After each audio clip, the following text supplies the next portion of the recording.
Merci, Monsieur le Président. Madame, Messieurs, merci beaucoup de vos interventions.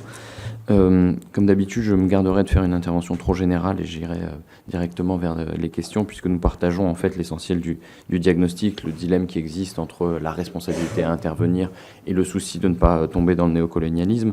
La vision que vous avez d'une certaine mauvaise foi qui existerait dans les discours néo-souverainistes et en même temps la nécessité de s'interroger sur les objectifs, la réalité des ressources, les intérêts et la réalité des ressources de la France. Et enfin, la question du double standard qui existe bien, effectivement, puisque dans le cas de Djibouti, il est classé 137e pays sur 167 à l'index des démocraties. Dans le cas du Tchad, 160e carrément sur 167. Ou encore le soutien de la France aux Émirats arabes unis et à l'Arabie saoudite dans leur guerre au Yémen, particulièrement cruelle et criminelle, qui probablement explique aussi une partie de l'hostilité que les Houthis peuvent avoir à notre égard. Ceci étant posé, 3 questions très précises. Quels sont les circuits financiers aujourd'hui qui font vivre le Sahel, puisque cette espèce d'effondrement des États ne va pas forcément avec une disparition de l'argent, que d'une certaine façon on vit aujourd'hui au Sahel à peu près ce qu'on a vécu en Afghanistan, que des groupes sont en train de se substituer à l'État. Il n'y a pas un no man's land dans cette zone. Donc cette question, à mon avis, est très importante. Le Somaliland, question très précise, mais parce que il me semble que ça peut être un exemple emblématique du fait que la non-intervention produit parfois, ou souvent, ou peut-être, des fruits plus intéressants que l'intervention systématique, même si elle nous laisse dans une forme d'expectative qui est difficile à admettre. Et puis la troisième question porte sur la réalité des intérêts qui sont liés tout simplement aux intérêts de population. Nous avons énormément de binationaux ou de communautés françaises présentes dans de nombreux pays, en particulier au Maghreb. Comment on peut s'appuyer, comment on peut mobiliser ces communautés pour avoir une politique plus respectueuse ? Très bien, merci. Alors, si je comprends bien, il y a une question pour chacun des intervenants. Alors, normalement, le budget temps pour répondre, c'est 2 minutes. Donc, je vous propose de chacun faire une réponse assez courte. Je pense que vous en êtes capable autour d'une minute ou un peu plus. Donc, on peut commencer par les circuits financiers du Sahel avec Alain Antilla. Alors, dans votre question, il y avait un aspect, disons, financement des États ou plutôt des groupes. Je vais répondre sur les groupes armés djihadistes.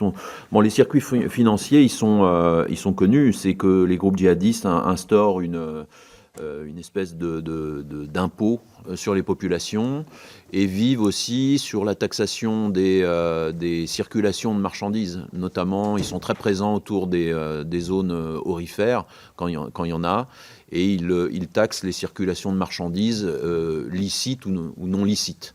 Donc, contrairement à ce qui a été beaucoup affirmé, on a beaucoup fantasmé sur des parrains du djihadisme sahélien qui verseraient de l'argent, des choses comme ça. Toutes les données qui remontent du terrain témoignent que ils sont branchés sur ces circuits-là. Voilà. Très bien, merci pour la brièveté de la réponse. Maintenant, pour le Somaliland, et est-ce que c'est un bon exemple de l'apport d'une non-intervention, si j'ai bien compris la question. 2 minutes. 1 minute. Oui. Et en plus, je vais juste me permettre de reprendre pour le Sahel ce que disait un collègue Jean-François Bayard il y a quelques années, qui disait que cet espace, c'est l'interstice des systèmes internationaux des États, zone mouvante où il n'y a plus vraiment d'État. Alors voilà, je trouvais que l'expression était intéressante. Somaliland, donc État non reconnu au niveau international, puisque je vous rappelle que la reconnaissance se fait en bilatéral, et si de façon informelle on travaille avec eux, ou les nombreux États de la région travaillent avec eux, il est évident que ce n'est pas les pays occidentaux qui vont reconnaître le Somaliland, que c'est aux voisins de le faire et que la Somalie ne le veut pas. Mais effectivement, on a un contre-exemple de développement de l'État, et on pourra en discuter après, entre ce qui s'est fait au Somaliland sans intervention étrangère, pays le moins endetté du continent africain puisqu'on ne peut pas lui prêter d'argent, et certains le présentent comme le secret, le mieux gardé du continent africain. Et ce qui est intéressant, c'est que dans sa construction, le Somaliland a su mélanger à la fois des attributs de l'État tels qu'on les connaît, comme on le connaît en Europe, tel qu'il s'est construit en Europe, et avec également de la justice traditionnelle et des modes de régulation traditionnels. Et ce mélange semble avoir plutôt bien fonctionné, même si vous n'aurez pas échappé que ces derniers mois, il y a eu aussi des conflits à l'Est. Mais voilà, ça a tout d'un État. Ils ont leur armée, leurs élections, etc. Et il n'y a jamais eu d'intervention, effectivement. Et ce qui est le contre-modèle parfait du laboratoire des interventions étrangères qu'est la Somalie, mais ça, c'est un autre débat. Merci. Enfin, une dernière question peut-être qui concerne plus le Maghreb, si j'ai bien compris, sur le rôle des diasporas dans la relation avec les Afriques. Alors, très rapidement, je ne pense pas que ça puisse fonctionner pour diverses raisons. D'abord, je pense qu'il est très difficile de réformer un système à la marge.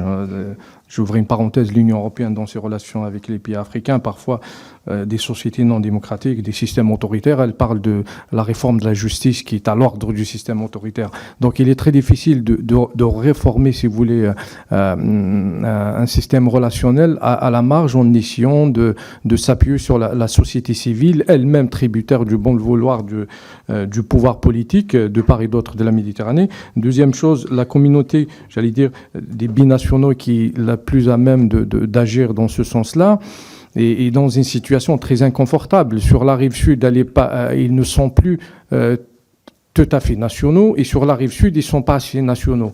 Et donc, ils sont en fait de vrais Méditerranéens. Ils ne sont ni sur la rive nord, ni sur la rive sud, mais en haute mer. Donc, dépasser les blocages politiques, les blocages institutionnels par le biais de la société civile, ça restera toujours marginal. Il n'affectera pas, me semble-t-il, le modèle relationnel euro-maghrébin en général. Merci.